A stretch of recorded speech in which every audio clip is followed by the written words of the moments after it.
Let me start with a truth that 99% of people never hear. Rich people don't work for money. They make money work for them. And here's the shocker. According to global wealth studies, over 75% of millionaires are entrepreneurs, 15% are investors, 7% inherited wealth, and only 3% come from entertainment or sports. You know how many became rich just from a salary? 0.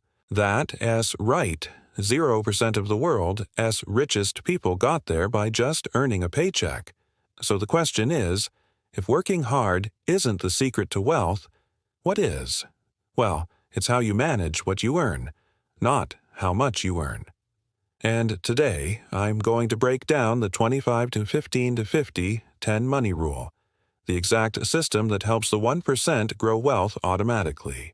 Let us start with something simple. Rich people don't just earn income. They own things. Entrepreneurs own businesses. Investors own assets. Heirs own trusts. Athletes and artists own skills so rare that they can't be replaced. If you don't own something, a business, an asset, or a high-value skill, you are what's owned. And that's the first step to financial freedom. Ownership over labor. Here's where the 1% start. They use 25% of their income for growth. This is money that works for you even while you sleep. Not on meditation courses or motivational books, but on assets that increase in value. Now, most people get paid, pay bills, and spend the rest. That's exactly how you get trapped in the system. See, the modern economy is built to keep you barely comfortable. Comfortable enough to survive, but not enough to be free. You get paid, spend it all, then wait for the next payday. That's not living. That's economic slavery.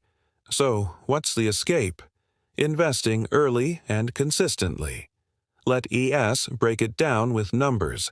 If you start investing just $200 a month at age 20 with an average return of 10%, like the S&P 500, you'll have $1.26 million by age 60.